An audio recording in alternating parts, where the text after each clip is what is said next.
रात के सन्नाटे में दिल को दहला देने वाली साजिश रची जा रही थी। एक ऐसा खेल जहां प्यार, धोखा और खून की स्याही से लिखा गया एक खौफनाक अध्याय। मेरठ की इस कहानी में हर कदम पर छिपा है एक ऐसा रहस्य जो आपको अंदर तक हिला कर रख देगा। 4 मार्च की रात एक घर में हलचल थी, लेकिन वो किसी खुशी की नहीं बल्कि मौत की आहट थी। सौरभ राजपूत, एक पूर्व मर्चेंट नेवी अधिकारी, जिसे इस बात का बिल्कुल अंदाजा नहीं था कि उसकी सबसे बड़ी दुश्मन कोई और नहीं बल्कि उसकी अपनी पत्नी है, मुस्कान। वो नाम जो कभी मोहब्बत की पहचान था, अब वो विश्वासघात और बेरहमी की मिसाल बनने वाला था। उस रात खाने में नशीला पदार्थ मिलाया गया। सौरभ बेसुध पड़ा था और तभी दाखिल हुआ उसकी मौत का दूसरा किरदार, साहिल। वो शख्स जिससे मुस्कान ने अपने ख्वाब जोड़े थे, लेकिन उन ख्वाबों की बुनियाद इंसानी लाश पर टिकी थी। पहले चाकू से सीने पर वार किया गया, फिर गला रेत दिया गया, लेकिन इतना भयानक कत्ल करने के बाद भी इन दरिंदों को चैन नहीं आया। शव को ठिकाने लगाने की एक और साजिश रची गई। हाथ काट दिए गए, ड्रम में भरकर उसे सीमेंट और रेत से पैक कर दिया गया और फिर मौत की इस निशानी को कमरे में बंद कर दिया गया। उसके बाद दोनों बेफिक्र होकर शिमला घूमने चले गए। लेकिन कहते हैं हर गुनाह के पीछे छूट जाता है एक सुराग। सौरभ के भाई बबलू की शिकायत के बाद जब पुलिस ने जांच शुरू की तो परत दर परत इस काले रहस्य का पर्दाफाश होने लगा। 17 मार्च की रात जब ये कातिल मेरठ लौटे तब तक कानून का शिकंजा कस चुका था। पुलिस ने जब मुस्कान और साहिल से सख्ती से पूछताछ की तो इनकी बेफिक्र हंसी दहशत में तब्दील हो गई। उनकी जुबान कांपने लगी और आखिरकार दोनों ने अपना गुनाह कबूल कर लिया। इसके बाद ड्रम खोला गया और सौरभ की दर्दनाक हत्या की वो कड़वी सच्चाई सामने आई जिसे छिपाने की इन्होंने पूरी कोशिश की थी। अब मुस्कान जेल की 4 दीवारी में है, लेकिन पहली रात से ही उसकी बेचैनी साफ नजर आने लगी। वो सो नहीं पा रही थी। उसका अपराध अब उसे कचोटने लगा था, या शायद वो डर रही थी अपने ही अंजाम से। मगर सवाल ये है, क्या ये पछतावा सच में था या फिर उस सजा का डर जो अब उसके सिर पर मंडरा रही है।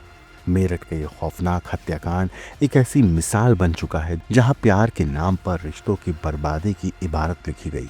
कौन था असली गुनहगार, मुस्कान, साहिल या वो अंधी मोहब्बत जिसने एक मासूम की जान ले ली। आपको बता दूं कि अपने पति सौरभ राजपूत की बेरहमी से हत्या करने वाली पत्नी मुस्कान की जेल में पहली रात बेचैनी और पछतावे में बीती। बुधवार को अदालत में पेशी के बाद उसे और उसके प्रेमी साहिल को न्यायिक हिरासत में मेरठ जेल भेज दिया गया।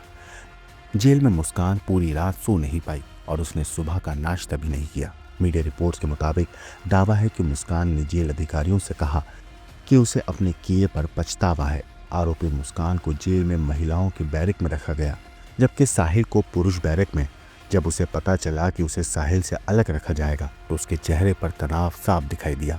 वो चाहती थी कि साहिल उसके करीब रहे, लेकिन जेल मैनुअल के अनुसार ऐसा संभव नहीं था। रात भर वो बैरक में करवटें बदलती रही, कभी टहलती तो कभी उठकर बैठ जाती। उसकी बेचैनी और डर उसके चेहरे पर साफ झलक रहा था। आपको बता दें कि बुधवार की पेशी के दौरान कोर्ट के बाहर वकीलों की भीड़ ने मुस्कान और साहिल की पिटाई कर दी थी। साहिल के बाल खींचे गए और उसके कपड़े फाड़ दिए गए। पुलिस ने बड़ी मुश्किल से दोनों को भीड़ से बचाकर कोर्ट रूम तक पहुंचाया। इस घटना ने मुस्कान की दहशत और बढ़ा दी है। पेशी के दौरान जब मीडिया ने उससे पूछा कि उसकी मांग में भरा सिंदूर किस ग्राम का है तो उसने पहले घूरा, फिर नजरें झुका ली और कोई जवाब नहीं दिया। वैसे मेरठ के ब्रह्मपुरी थाना क्षेत्र में 4 मार्च की रात इस दिल दहला देने वाले हत्याकांड को अंजाम दिया गया। पूर्व मर्चेंट नेवी अधिकारी सौरभ राजपूत फिलहाल लंदन में एक बेकरी में काम करता था और कई महीनों के बाद भारत आया था। सौरभ अपनी पत्नी मुस्कान और उसकी प्रेमी साहिल की साजिश का शिकार बन गया। मुस्कान के साहिल शुक्ला से प्रेम संबंध बन गए थे। दोनों ने सौरभ को रास्ते से हटाने की साजिश रची थी। 4 मार्च की रात मुस्कान ने सौरभ को खाने में नशीला पदार्थ दिया था, जिससे वो बेहोश हो गया। इसके बाद उसने साहिल को घर बुलाया और दोनों ने मिलकर पहले चाकू से सौरभ के सीने पर वार किया, फिर गला रेत कर उसकी हत्या कर दी।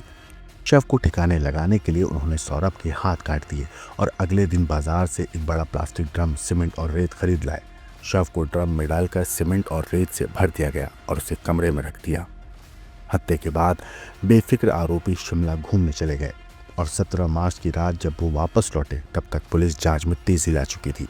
सौरभ के भाई बबलू ने पुलिस को सूचना दी थी कि उसका भाई 5 मार्च से लापता है और उसे शक है कि उसकी हत्या मुस्कान और साहिल ने की है।